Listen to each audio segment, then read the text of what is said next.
I, all right. Good morning, everybody, and welcome to another edition of Invitation to a Conversation. My guest today is Miss Ann Stembler. She is the founder of Hand to Hand Organization and the head finder of Hand to Hand Tiny Homes Village. Good morning, Miss Stembler. How you doing today? Good morning, Miss Bailey. I am great. I couldn't be better. And thank you so much for having me. I'm sorry that my colleague and my good friend Linda Hagee is not here. She's a big part of all of this, but she's out of town today. Okay, well, we will recognize her today. Thank you. She is the treasurer of your organization. Um, Ann Stembler is the strategist and founder of Hand to Hand Organization. It was Ann's vision to do something to help the homeless population of Brunswick that started Hand to Hand of Glen in 2018.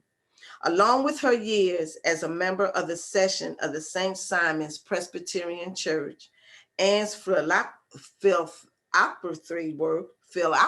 work in Atlanta as well as in Brunswick laid the foundation for her current leadership of Hand in Hand. Years ago, her experience hearing Ron Hall, co-author of Same Kind of Different as Me, speaking about the homeless, colored her views of what could be done. Her subsequent visits to Moore Place in Charlotte, as well as visits to tiny homes in Savannah and Detroit, fleshed out her vision of what Hand in Hand might do for Brunswick and is the guiding light of this organization. I think that's a beautiful, beautiful uh, ideal and vision that you had, and now it's coming to fruition. Brunswick, Georgia needs a homeless village. And I'm glad that you are one of the ones who are stoking the iron to make it possible for them. Well, thank you. We're glad to be where we are. It's been it seems like it's been longer than it's been, but I guess 2018, that isn't so bad to be where we are. We have 6 houses.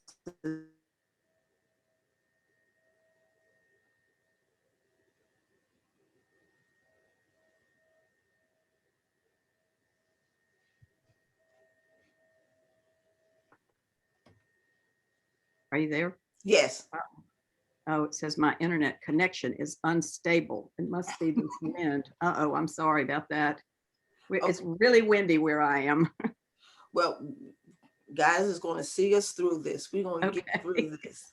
All right. What is the number of homeless people in the Golden Isles?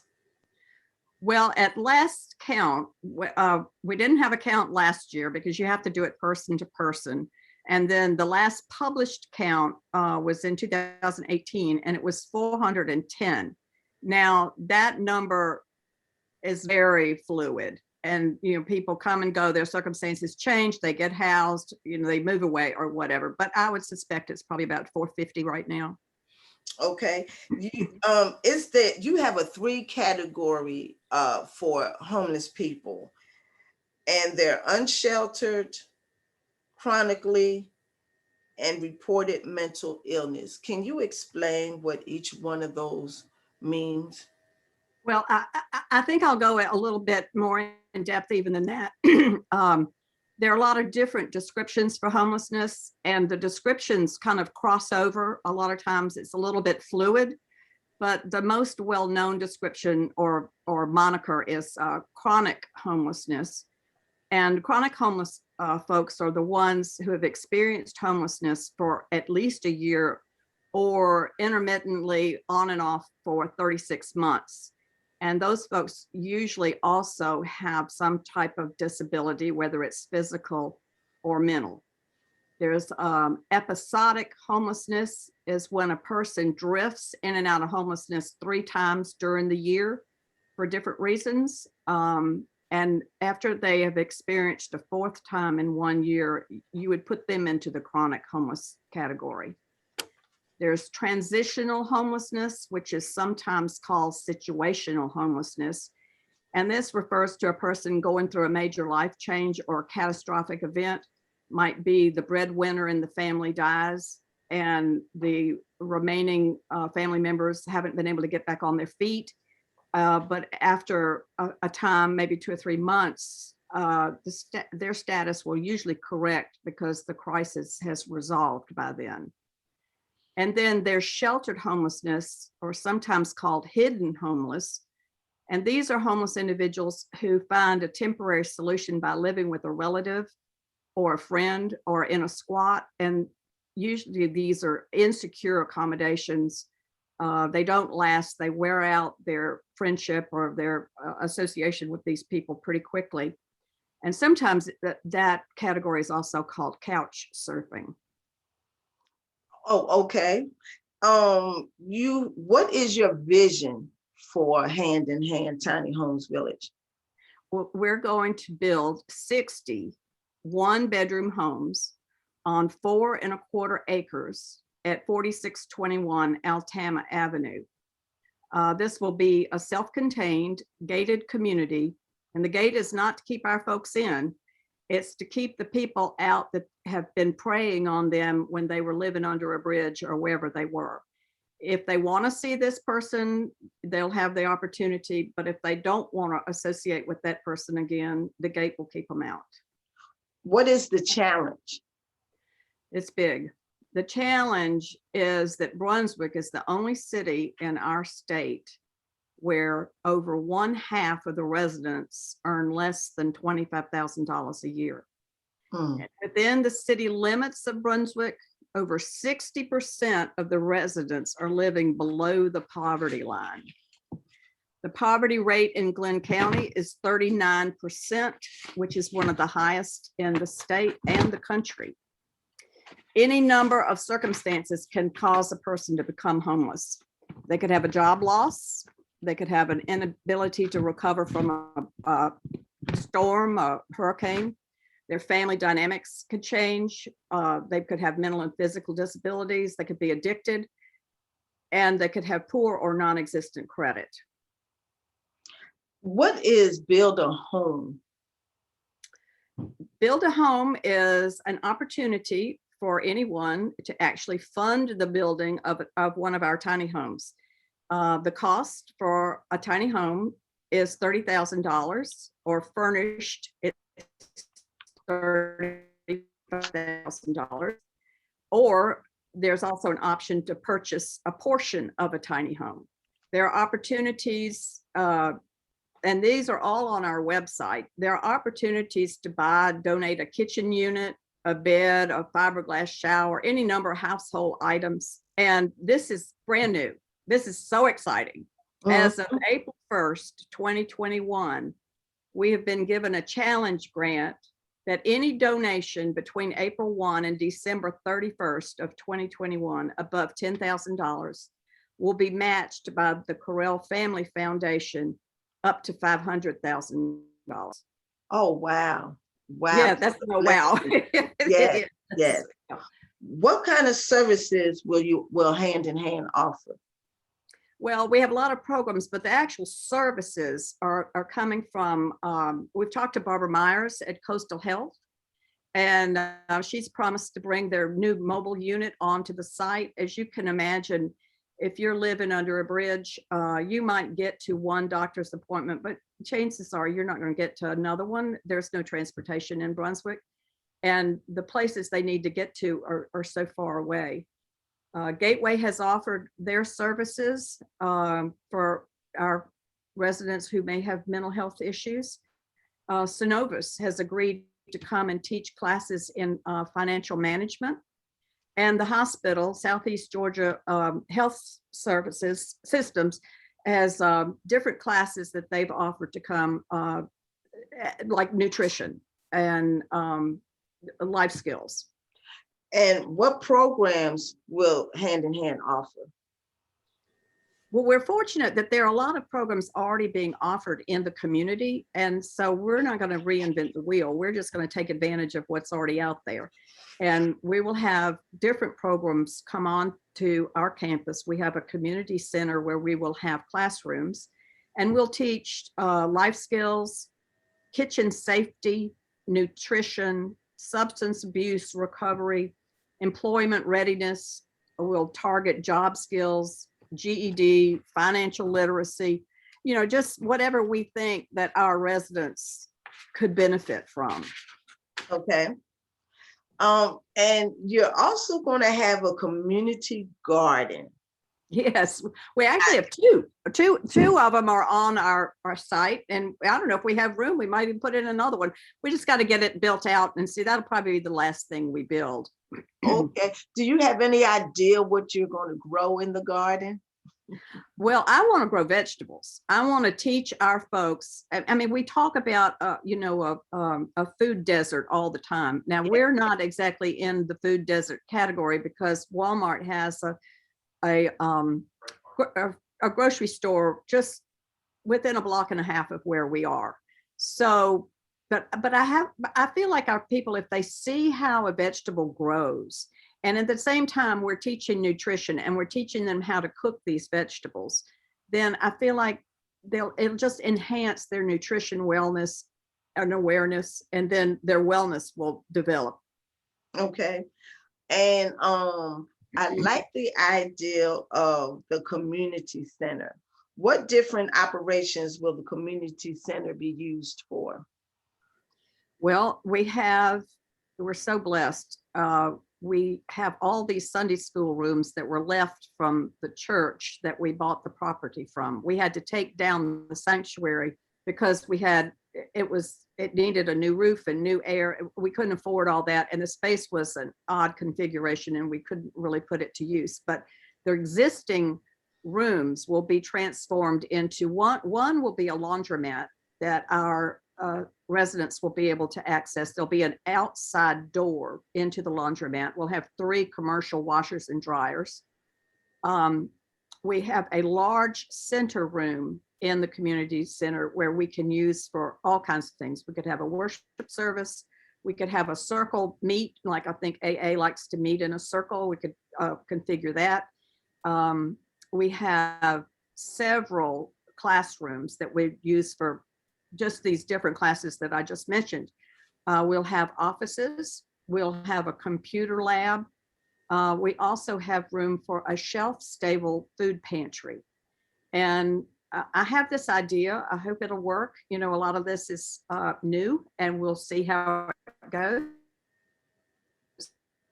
But we're hoping that our residents will want to contribute to the community, whether they sweep the community center or whether they cut the grass or do something. And then they'll get chits for however many hours they've spent doing a community service. And with these chits, we'll have a sort of a thing like a charge card that we can load it'll be town amount to money. And they could use the money in the laundromat to do their laundry, or they could go into the pantry and buy something like canned goods that are too heavy really for them to carry from the grocery, or big bulky things like paper goods. So we're excited about that. And then we're thinking about also a library. We would have to kind of poll our residents and see what kind of books that they'd be interested in, but we think we have the space for that as well. Okay. You said there are going to be 60 tiny homes. What will be furnished in the homes, and what kind of amenities will the homes come with? Okay, well, each tiny home is 240 square feet. Plus, they have a covered front porch. The schematic for the landscape schematic shows that each home faces another home. So the porches face each other. So we feel like that will promote community and friendship. And then if somebody doesn't see their neighbor for a couple of years, for a couple of days, they could go knock on the door and make sure everybody's okay. Because this is independent living. And then within each house, there's a bathroom with a fiberglass shower and a toilet and a sink. And then there's a door into the bathroom. And then there's another door into the kitchen that has a kitchenette drop-in unit, and the kitchenette drop-in unit is self-contained with a sink, a 2-burner stove, a small refrigerator, and a little bit of storage underneath. Also in the kitchen, there's a small closet, and then part of the kitchen countertop will be a pull-up with a stool underneath that can be used to eat at or use as a desk or whatever. And then the bed sitting area, which is the area that you walk into from the front door, will have an extra long twin bed with a large drawer storage underneath. And there'll be a side table and a chair and a dresser and a ceiling fan and a TV. The heat and air system will be in this room for maximum comfort. And we have put in several long-term cost-saving, if you say, green systems. And one is the exterior siding of each house is hardy board, which is a concrete composite, which will last a very long time and won't need maintenance. Inside, we're using spray foam insulation, which is it's much more dense than if you put in the fiberglass packets in the walls. It's more expensive at the beginning, but it'll save on heat and air in the end. We have a tankless hot water heater. And then we also have a split air heat handler. So, and then the amenities in the house, because what I've described is just your basic, Right. you walk in. So the kitchen will be supplied, and we have a lot of groups, church groups, different groups that are interested in, that really can't afford to buy a house, but they want to do something. So we have a lot of groups that are interested in these amenities, and I can talk about those in a minute, but we want to have the kitchen completely outfitted with pots and pans and dishes and knives and forks and glasses and everything. We don't need a lot. It's only one person. So you can just get maybe 2 or 4 of each thing. There's no dishwasher, so they'll have to be tidy, and we do plan to teach kitchen and food safety. We think that's important. The bathroom will also have bath essentials. It'll have the towels and a laundry basket, and we'll start them with soap. After that, they'll have to purchase their own, but it'll be a ready to go deal. And we actually, this is so sweet. We have a group of ladies, actually 2 groups of ladies that have joined together, and they're quilting quilts, 1 quilt for each resident, and the quilt will be a gift, a homecoming gift to the resident. And if the resident chooses to leave, they take the quilt with them. And these are all handmade. They're beautiful. And you can see one in our model house. And then we also have someone painting an original canvas for each house. And so these women they're very dedicated, and it's just real sweet to see how the community has come together. It sounds real nice. Will they have wireless internet? Will you have wireless internet?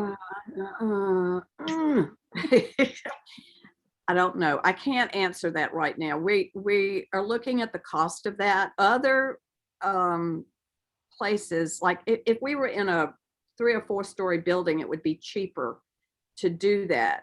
But to wire each house, we may not be able to afford that, given the rent situation. And then I also don't think it would be good for one person to have it and another person not have it.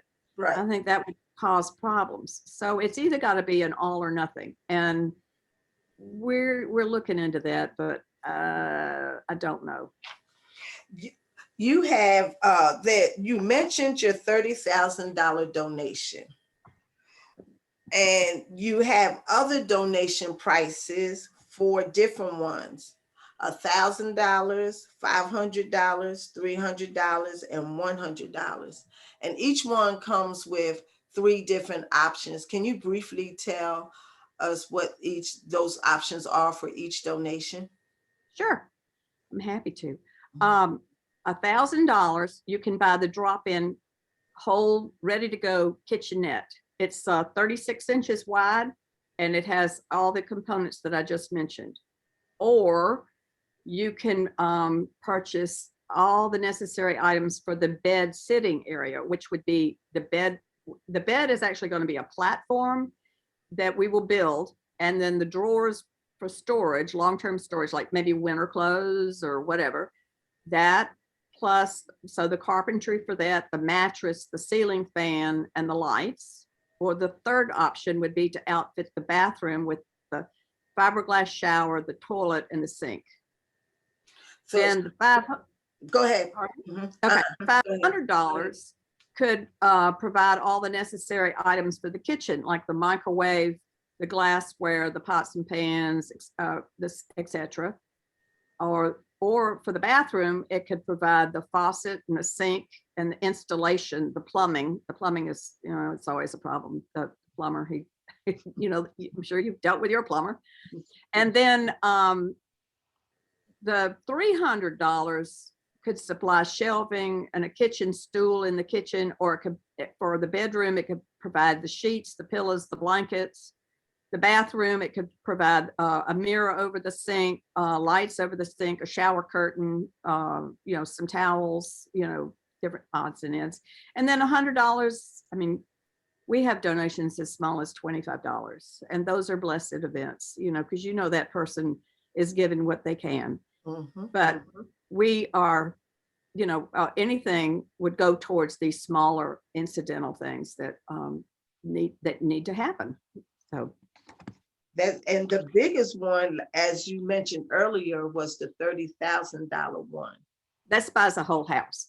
Now, we also, at the same time, those things that are on our internet, on our website, we also have wish lists that we have established. And the wish lists are available at Bed Bath & Beyond, Walmart, and Amazon Smile. And a lot of these items like pots and pans, towels and things are indicated at these 3 places under Hand in Hand of Glenn. So when we go into those places, they will have signage that will say, I think you have to go to the desk and ask. I haven't actually done this. We have a person on our board who's handling all of this. Okay. You may know her, Khaki Thurber, and she is indicated to me that very recently all of these are up and running. So I assume you go like to the customer service and ask for the list for Hand in Hand of Glenn. And then also on our website, which is, there are a lot of naming opportunities. And these, of course, are more money. But if somebody is interested, the ones that are listed and highlighted in yellow have already been paid for, but the others are available. Oh, what is the tentative date for the opening house? Well, we really, really, really want to get our first residents in there before the end of this year. So that could be anywhere between 20 and 30 residents. I say this with a bit of hesitation because we'll still have construction on the property. And I do not want to have any kind of situation where it's not safe for our residents. So we'll have to see. And I mentioned the infrastructure to you earlier. We were chatting, and the infrastructure is all over the property. And so, I mean, we could contain an area, a neighborhood or an area for residents, but we really can't contain the infrastructure because it has to be put in underneath the road that goes through the property. So if we can't make it safe, we'll have to wait until the entire project is finished. But our goal really is to have people living there at the end of this year. Is there a maximum time for a person to live there? We are permanent, supportive, affordable housing. And we believe that our people, they'll sign a contract when they come, just like if you were going to an apartment building. And the contract is renewable every year. And of course, they don't have to stay, they can leave. But as long as they pay their rent and as long as they're good citizens and don't do anything too egregious, then, they're welcome to stay. If they cross the line too many times, they'll have to leave.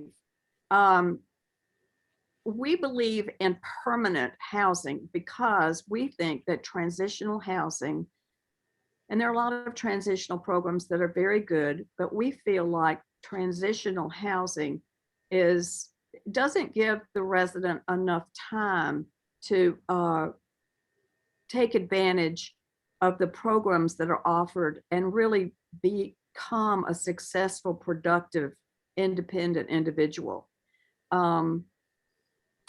There's a lot of trauma living on the street. And a lot of these people are tantamount to having PTSD. And we feel like for them to know that they're not going to have to leave in 6 months or a year, that they know that they're welcome, they're loved, and they're going to be there, we feel like gives them an extra huge leg up to be able to get well and become productive.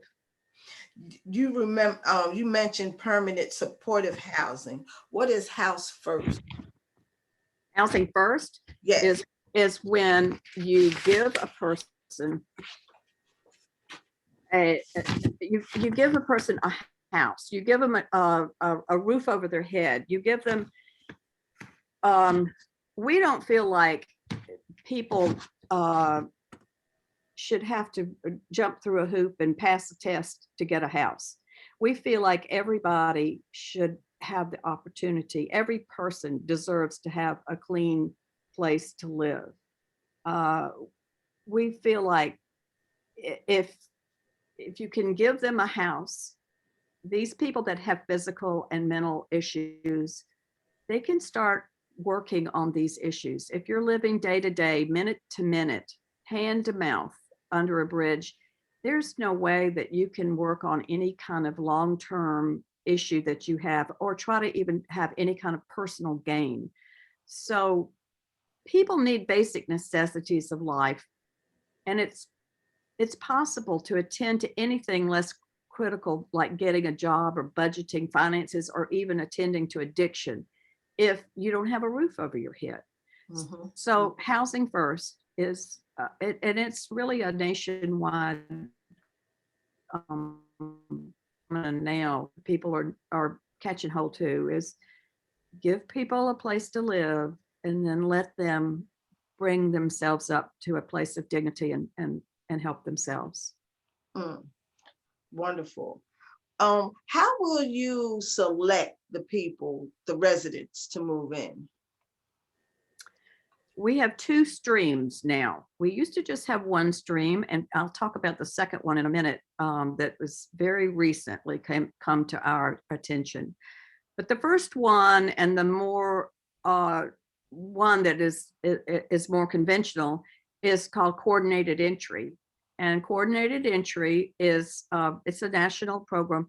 It's headed here in Brunswick by Jeff Clark, who's head of the Homeless Coalition. And Jeff Clark is an advisor to our board. He's helped us in a lot of different areas.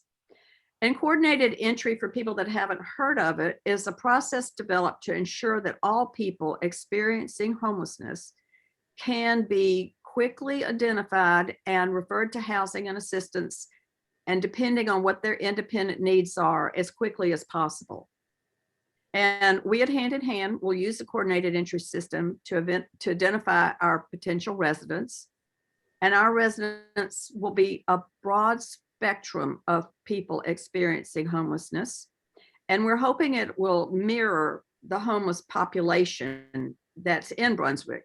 And by that, I mean that the homeless population is basically 60% African American, 40% white or other, 70% male, 30% female, 10% vets. So we may not mirror that exactly, but that would be, we would like to keep a nice balance there. Now, the second area that we're so excited about. I'm calling it Upstream Youth. Now, my colleague Linda and I were introduced to a book by Bill Gross, and Bill Gross, it helps us hand in hand. He is overseeing all of our construction. And by the way, our construction guys, if you all know them, John Williams and Daryl Dawson, they are the finest men, and they are doing the best job ever. And Bill Gross is overseeing them and helping them to where at the end of this process, they will have a lot more construction ready skills that they can go out into the community themselves and be able to have there's some intricate kind of a construction, it's like a graph almost that you fill in how many items you bought, how many things you've used, how many you've still got on the property. And anyway, so they're going through this whole system, but I digress. So this Bill Gross gave us this book, and the book is called Upstream, and it was written by Dan Heath. And the book is all about preventing an outcome before it happens. Now, in the case of Hand in Hand, that would be offering young adults 18 to 25 who are phasing out of foster care, have nowhere to go, have no job, they're just out. They're just out. Mm-hmm. And a lot of these young folks are falling into homelessness. Mm-hmm. So we think that can be prevented. We think if we take in some of these young folks and we offer programming to help them get on their feet and include job training, basic live alone life skills, and support them until they're ready to move on, that they will be able to not become homeless. So that's the upstream part. Get them before they go downstream. Right. It seems like that Hand in Hand will cover a lot of different demographic of people and different services needs to have a comfortable living space. So most likely these donations are tax deductible. Am I correct? Yes, you are. And we have a tax number. I can give you that number. We are a 501c3 tax exempt nonprofit. And the tax number, if somebody is to write us a check or whatever, is on our website. I can spiel it out to you, but probably nobody wants to know it over, verbally. But yes, include that tax number on your check, and it's definitely tax deductible. I think you are doing, I talked to you back in around 2018 or 2017 when this was just an idea, that you was, and now you spoke it into existence, and now you're seeing it in your eyes coming to fruition. I think that's beautiful. I think every city should have a tiny home village for whatever demographic of people they want to serve. Thank you for accepting my invitation to this conversation. And before we leave, I would like to ask you, what is your favorite scripture, phrase, or testimony, Miss Ann, that keeps you grounded every day? Well, I'm so glad you asked, because Linda and I talk about this on a daily basis. And I really believe that scripture passages that relate to your life change as one's circumstances change. And so for the last 2 or 3 years, Ephesians 3:20 has really spoken to me. And it is, now glory be to God, by his mighty power at work within us, he is able to accomplish infinitely more than we would ever dare to ask or hope. Oh my gosh. And Linda sent me hers, and I'll tell you hers, and hers is Proverbs 16:3. Commit your work to the Lord, and then your plans will succeed. And doesn't that coincide with what you all are doing? Oh, so definitely. We have had so many coincidences coincidences, and that it is just impossible not to understand where those coincidences came from. Yes, yes, yes. And I do understand that from time to time, your Bible scriptures might change depending on the situation or the issue that you're dealing with. That is so correct. And before we go, since you mentioned Miss Hagee, and she could not be with us this morning, I would like to tell the viewers how she is an intricate part to Hand in Hand. Linda Hagee is the treasurer of Hand in Hand, handling the financials for the organization. Her 23 years in banking as an executive vice president of the LaSalle Banks, her 19 years as a trustee of the Van Camp American Capital Mutual Fund Complex, now Invesco, and her MBA from the University of Chicago gave her a solid background for this role. 17 years as vice chairman of the YMCA of Metropolitan Chicago, and as a board member of the University of Chicago Hospitals and Clinics, created a fertile ground for the ideal of helping the homeless of Brunswick. How did you and Miss Hagee know each other before this ideal came to you? No, we didn't, and we met by coincidence. I had this idea ever since I went to the talk, same kind of difference as me, but I couldn't figure out how me as one person could do anything about this problem. And we were at a party, and I was talking to somebody about homeless. I mean, people are tired of seeing me coming, but I was talking to somebody about homelessness, and she overheard the conversation, and she came up to me and said, "If you get serious about this, I would love to help." And I thought, there's people that help, and then there's people that say they help, but they don't really help. Well, I said, well, I'll just give her a call and see how it is. Well, she is so dynamic, and she is so, well, you can tell by the description of her bio, she's so capable. And not only that, we hit it off. We're best friends. And so we are doing what we love doing, but we love being together. So it is just such a dynamic, just wonderful relationship that that we've been able to provide for ourselves and the community. So and it's just wonderful. And it's wonderful when y'all share the same vision. It makes it even come together even more, So true. So true. Yes, yes, yes. Well, thank you, Miss Stembler. No, thank you. Thank you. This was very interesting. I will be in touch with you. And I'm ready to see one of those. I don't know, I'm ready to give you a tour anytime, and anybody you want to bring with you, it would be my pleasure. And you know how to get in touch with me. Thank you. And you continue to have a blessed day. Thanks. And same to you. Happy weekend. You too. Thank you.